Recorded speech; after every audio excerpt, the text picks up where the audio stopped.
Record. Okay, we're recording. Clase del 26 de agosto, grupo 2 de noun phrase.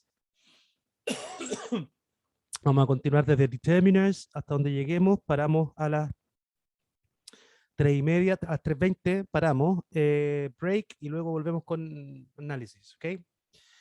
So, quick review. So we were doing this the other day. Okay, so noun phrases are really long and complex. We know that. Noun phrases, as any other phrase, they are built around the idea of head, right? Which is the main element. Estefanía, estar en YouTube. Tienes que seguir un canal. Veámoslo de ahí. Veámoslo de ahí. Avísame antes de terminar la clase. Head, around which, for the most part, the other constituent cluster. Okay, so the idea of constituent, which are the building blocks of every single phrase, cluster, that is to say, they work towards the head, and which indicate concord. Concord means that one item in one specific unit might influence the form of another item in any other unit. So we have, for example, the idea of articles and noun heads inside of noun phrases, and subject verb concord, when you have this concord and form, right, between the noun head in the subject and in the verb phrase. It will depend on where, because of the presence of auxiliary verbs, right? So what we have in the first example is concord between noun girl and the article, and concord between noun and the verb phrase is, right? In the second example, we changed the noun head into a plural form, that is to say, we put a pound morpheme suffix inflectional set one, girls, right? And then the concord is between that noun head and the verb phrase, which is in its plural form. Then we discuss the idea of determinative.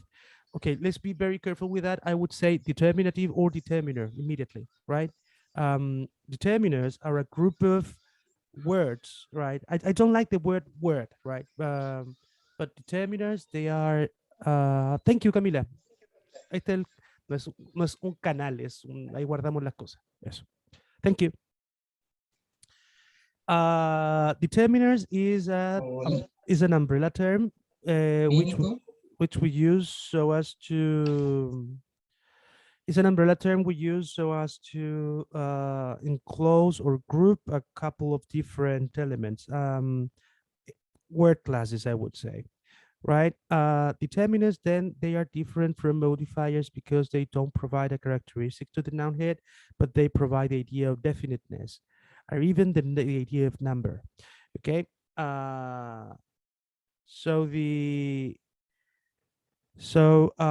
Determiners, then, they can be encountered or they can be found at the very beginning of the noun phrase, right before the modifiers. Determiners, they are articles. Those are central determiners. Demonstrative determiners, those possessive determiners, his, her, my, it.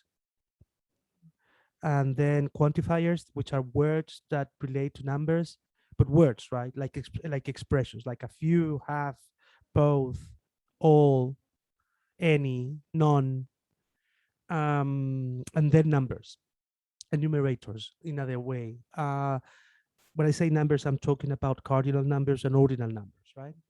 Okay, then determiners can be grouped again or subdivided into three, right? Predeterminers, central, and postdeterminers. Predeterminers are the ones that we will encounter or we will find before the central determiners. And okay, so here we have the idea of definiteness. I won't say much about this because you can read it. Indefiniteness here, definiteness. Which determiners are definite or indefinite? The words that mark the noun phrase as definite or as indefinite when they serve as determiners are given in 28. Okay, whatever. So it says that definite determiners, that's the article, the definite article, quite obvious. Those are the selective demonstrative determiners. Both those are quantifiers, right? Because they are expressions with reference to number. Both. Then quite interesting, relative determiners. which, whichever, what, whatever. And then all the indefinite. A, the indefinite article. A, each, every, some, any, either, neither, no, another, a few, a little, several, many, much, more, most, few, fewer, little, less, enough, sufficient. All those are quantifiers. Interrogative determiners, which, whichever, what, whatever, right? The interrogative, which, whichever, what, whatever, those are the ones we are going to encounter inside of questions, right? And then you have Profe, numbers. Dígame.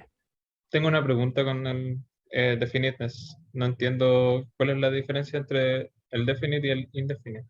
Simple. Si leemos esto, where did you put the key? Where did you put the key? The key. ¿Sí? Por supuesto que lo mandó Ivana. Where did you put the key? Si tenemos ese ejemplo, where did you put the key? I'm talking about that. Okay, I'm asking you for a key, right? Quite obvious, but not any key, right? Let's imagine I have a group of keys. I have 4 keys, and then I say, would you give me the key? Immediately, or what it is entailed that the speaker and the receiver, both of them, know the key they are referring to, right? So that is definite, right? Let's read the example and the explanation. So, okay, a cabinet minister has been arrested. A cabinet contains a number of ministers. We know that, right? And if I don't know, or I'm not bothering to say which one of them got arrested, I will use A rather than he, rather than the, right? Here, of course, which question can be perfectly appropriate, right? So if I say a cabinet minister, right, I don't know which one, right? Therefore, it is not definite, it is indefinite. On the other hand, if I say the president of France, how many presidents are there, right? Not many, I think. I just think there's one of them. Therefore, if I say the president of France, you know what I'm talking about, right? The same happens with the key. Where did you put the key? Not any key, but one key, right?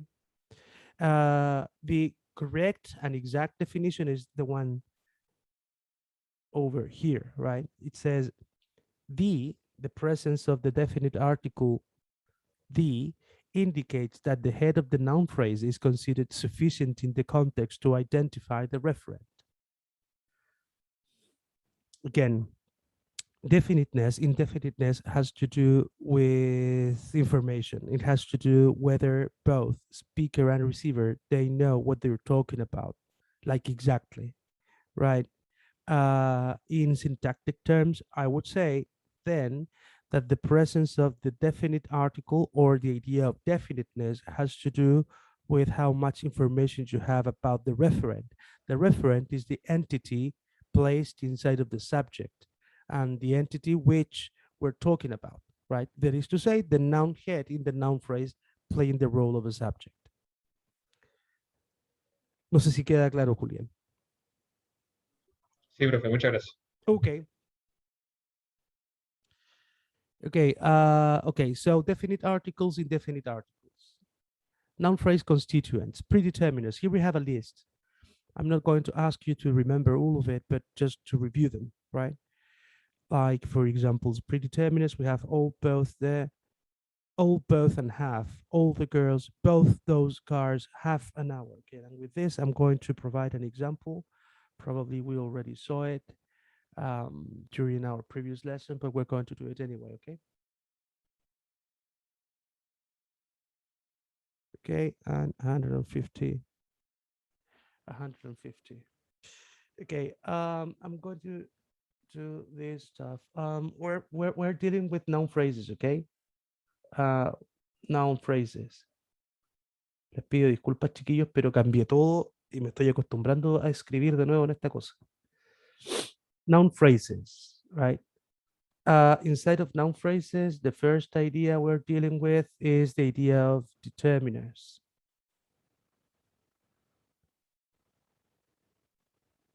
determiners. So the idea of definiteness,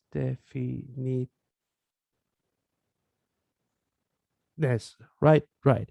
So determiners is an umbrella term for articles, for demonstrative,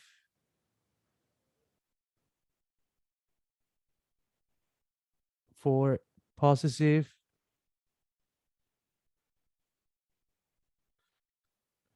for quantifiers,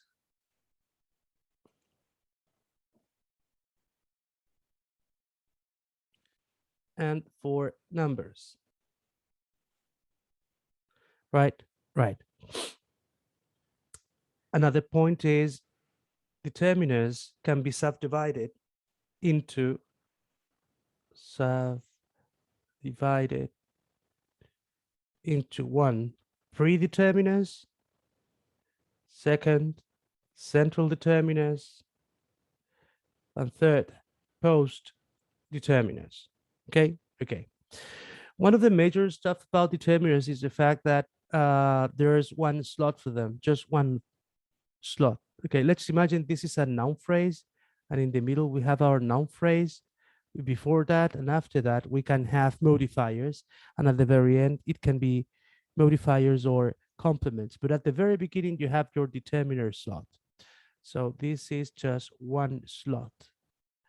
That is to say, when I say a house, this is a determiner phrase, a house, there is no problem because I have this noun head and this determiner, pre-modifier, right? No problem. If I say a big house, there won't be any problem again because I have this noun head, I have this adjective pre-modifier, and I have my determiner slot, determiner pre-modifier. But what happens if I have this, the one from the example, half an hour?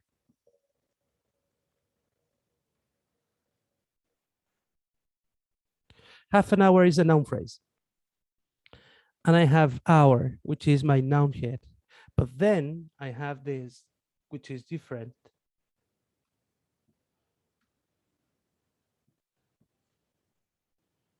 Which is different. Oh, come on, guys. Don't do that. Stupid piece of whatever. Pluma, ¿cierto?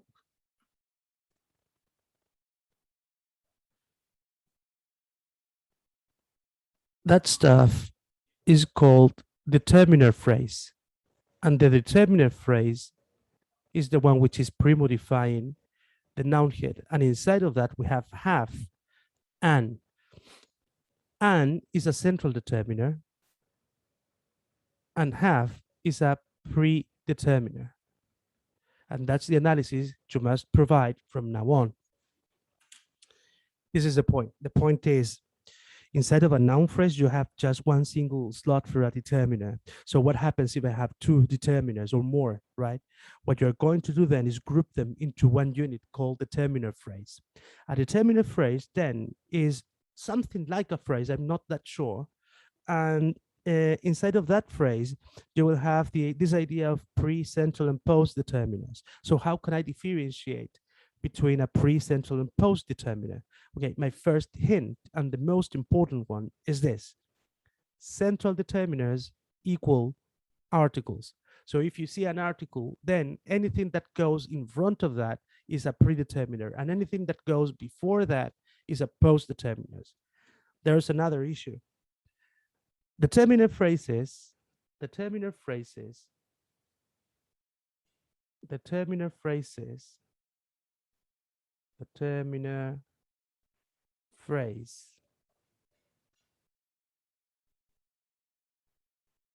They have the following pattern: pre, central, post, post. That is to say, the biggest determiner phrase can be made out of one predeterminer, one central determiner, and two post determiners. Okay, we're going to see that later on. Another interesting thing, the zero article. You might have determiner phrases with zero articles. That is to say, the omission of the central determiner. So you can have a determiner phrase made out of a predeterminer and one post determiner. It might happen. Okay. Any doubt? No. Okay. Avanzo. No. Okay, so all over again, predeterminers, all, both, and half. Then we see all the girls. If we take out the, right, all girls, then we will have just one single determiner premodifier, no problem. But if you have both of them, we have a determiner phrase with all as a predeterminer and the as a central determiner. Both those cars, again, both those cars, in both those, you have to put a close them. I mean, you have to separate them by round brackets, right? So you must create the determiner phrase where those is the central determiner and both is the predeterminer. Half an hour, the very same idea.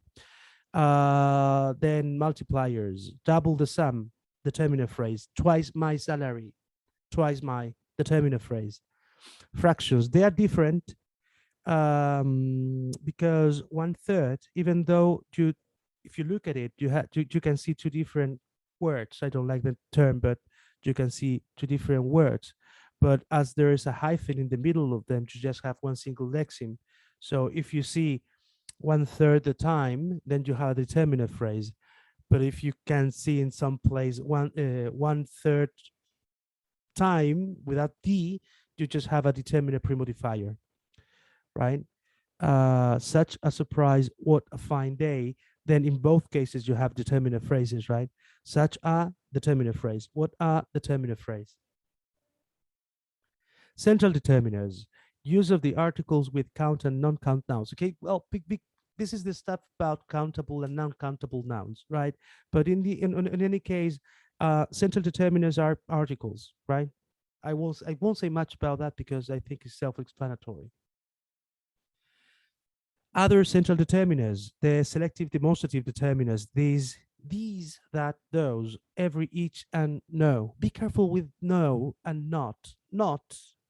Be careful with this. Be careful with this. No is a determiner. Not is a negative particle. Okay. No goes inside of a noun phrase and not goes in a verb phrase. Not is a negative particle and no is a determiner. Okay. Every, each, no. They are in choice relation. That is to say, they can't occur together in one single phrase, right? So I can't say this, the, or a, that. Choice relation. That's a very good term. I like it. Choice relation. That is to say, you can have this or every no house. You can have that because those are central determiners and they are in choice relation, one or another, but not together. Noun phrase constituents, determiners of singular, count, plural. Oh, okay, these are lists, and I think you just have to read them and learn them and remember them. And if you can't remember them, you always have them on a piece of paper. So it's just for you to know. Okay, so we have the definite article the, I won't say much, the possessive pronouns as determiners, my, our, your, his, her, it's, their. Have you seen my suitcase, my suitcases, my luggage, right? The relative determiners, whose and which. Okay, here we have a very good example. We're going to try to analyze it. The lady whose car you hit. Lady whose car. Okay, wait.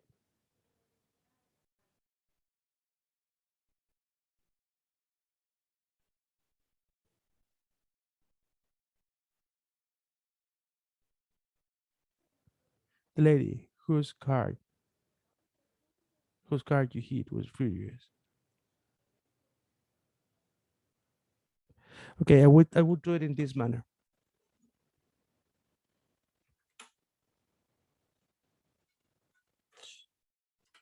Um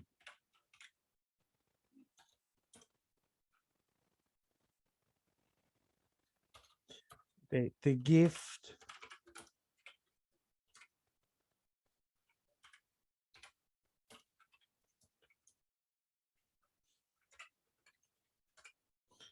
Okay. Okay, the gift which I gave you is expensive.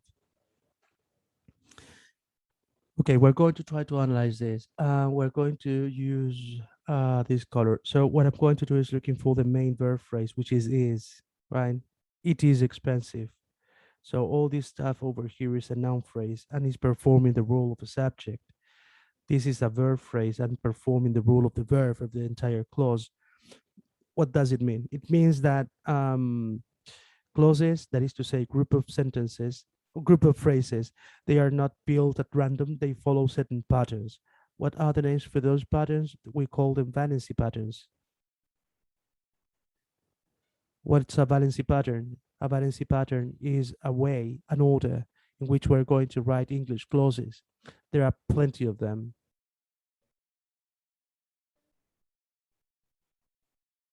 and so on and so forth. Okay, so they follow certain rules. The first rule is the doer of the action goes at the very beginning, and it's called subject. It's usually an entity, therefore a noun phrase, therefore noun phrase subject. Following that entity, we have the action. The action is obviously done by the verb, therefore a verb phrase, right? I won't say much. I'm just saying that. What is or how is the gift expensive, right? So we have another unit over there. Expensive is an adjective, right? Therefore, creating an adjective phrase.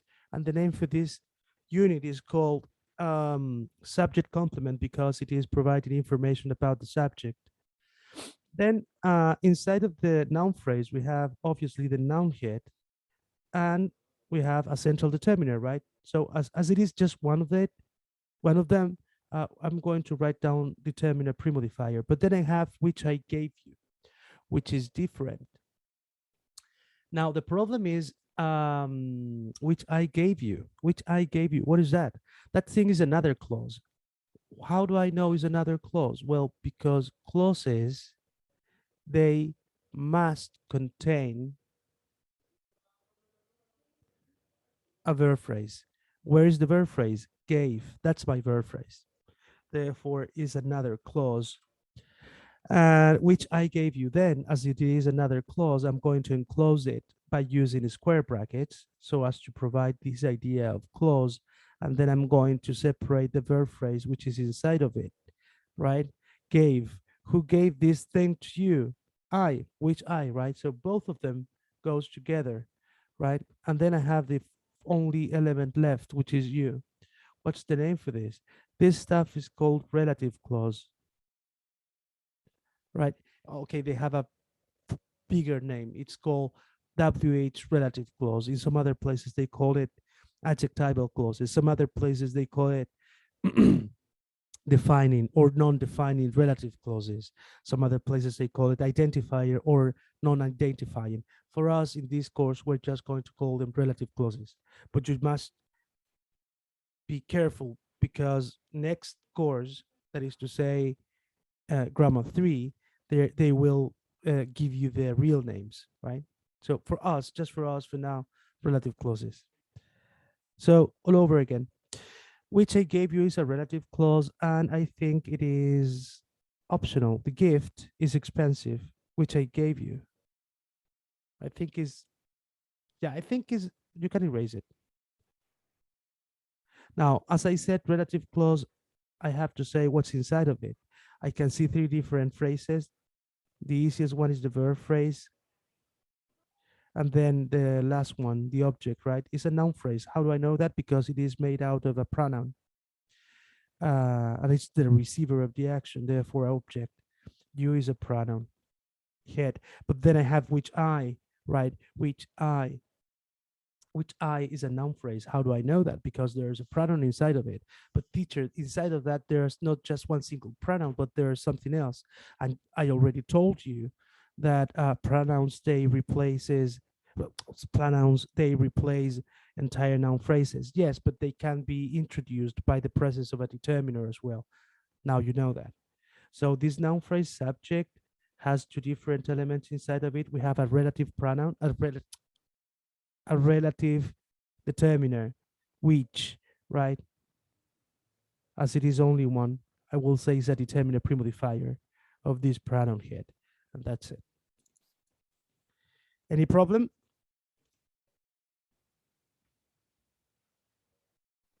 No. No? Okay. Good. So be careful with that. In this case, you have something different in this third example. I don't know if you can see it quite well. I'm going to make it bigger. Okay. So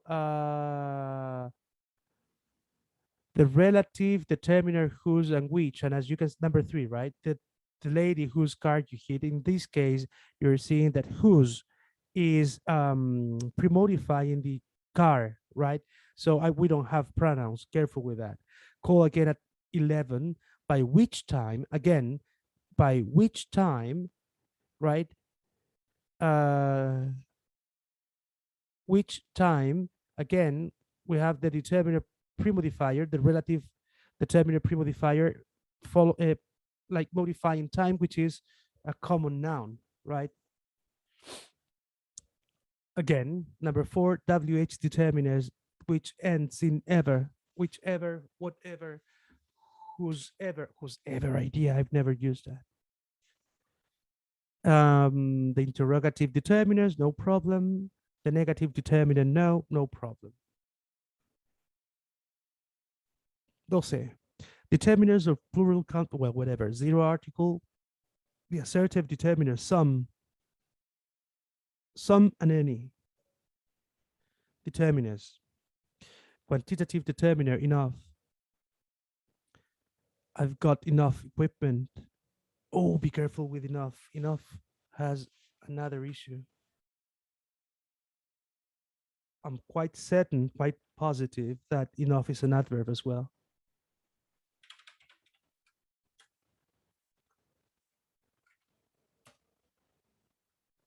Cambridge.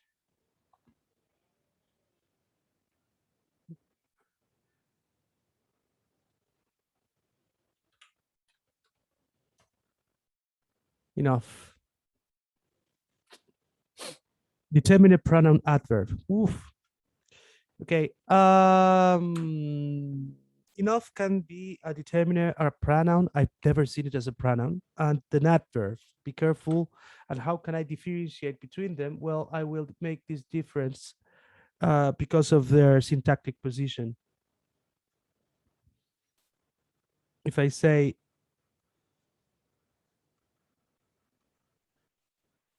or strong, enough. Enough people, enough determiner. Strong enough, enough adverb. How can I state the difference? Well, the difference goes because of, or I can state the difference because of the syntactic position. Enough people is a noun phrase. How do I know that? Because there's a noun, right? And then I can see enough in front of it. It can't be an adverb. Why not? Because adverbs can't modify nouns. Therefore, I have just two possibilities. One of them, enough is an adjective, or enough is a determiner. As an adjective, it must provide a characteristic of the noun, right? Like a characteristic. And enough has to do with number, right? Or perhaps reach, I would say. Therefore, the only possibility I have is to label enough as a determiner. On the second example, I have strong enough. Enough can't be a determiner. Why not? Well, because determiners, they tend to go at the very beginning in the first slot of a noun phrase, and strong is an adjective. Therefore, there's no noun phrase.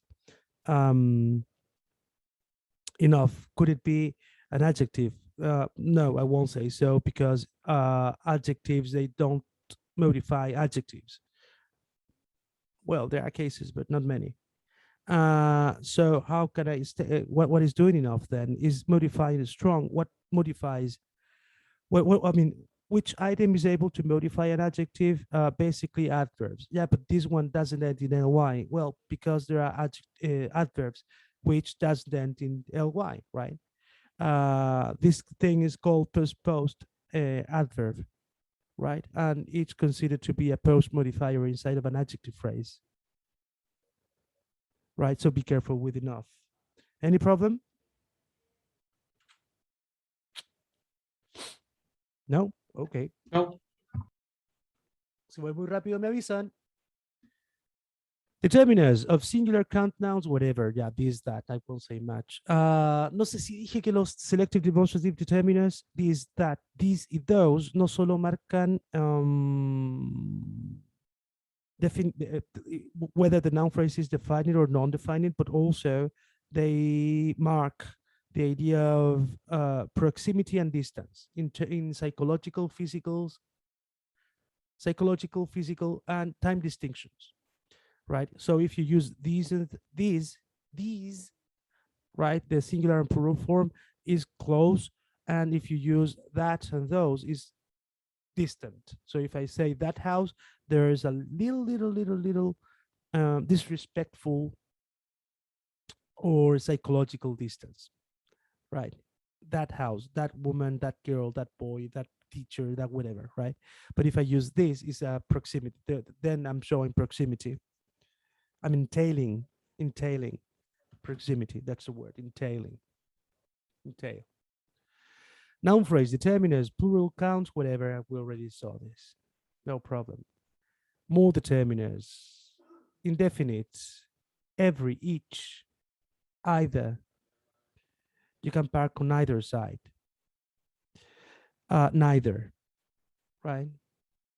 The same idea, you can read them. But this is probably the most interesting slide of the entire part of determiners. Here you have, no, this is not. It's the following. This one.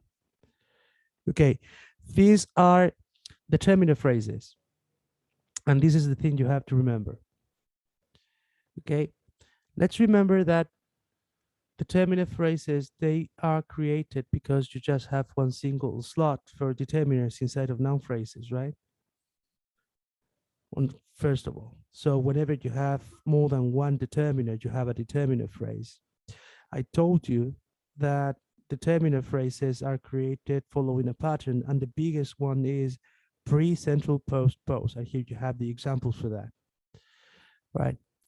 So central determiners, articles, the, a, demonstrative, those, these, possessives, her, right? So whenever you can find in front of that is a predeterminer. All, both, have, twice, double. And then whenever you can find after that, they are post. Another interesting stuff is the fact that what you are going to find are basically quantifiers and numerals, numbers, right? Quantifiers and numerals, both in front and behind. So that would be a very good form in which you can differentiate between modifiers and determiners. Again, this is the slide you must remember. This is. Any problem dealing with determiners?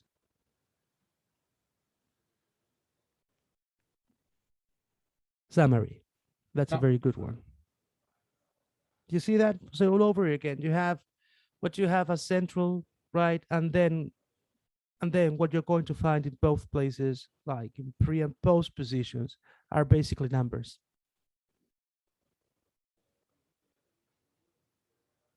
Right? And that's it. Okay, modifiers, this is our stop. Okay, as there's no problem with determiners today, we're going to stop here and we're going to meet again a las 15:30 nos volvemos a juntar. Vaya a tomar agüita, les entrego a las 15:30 les mando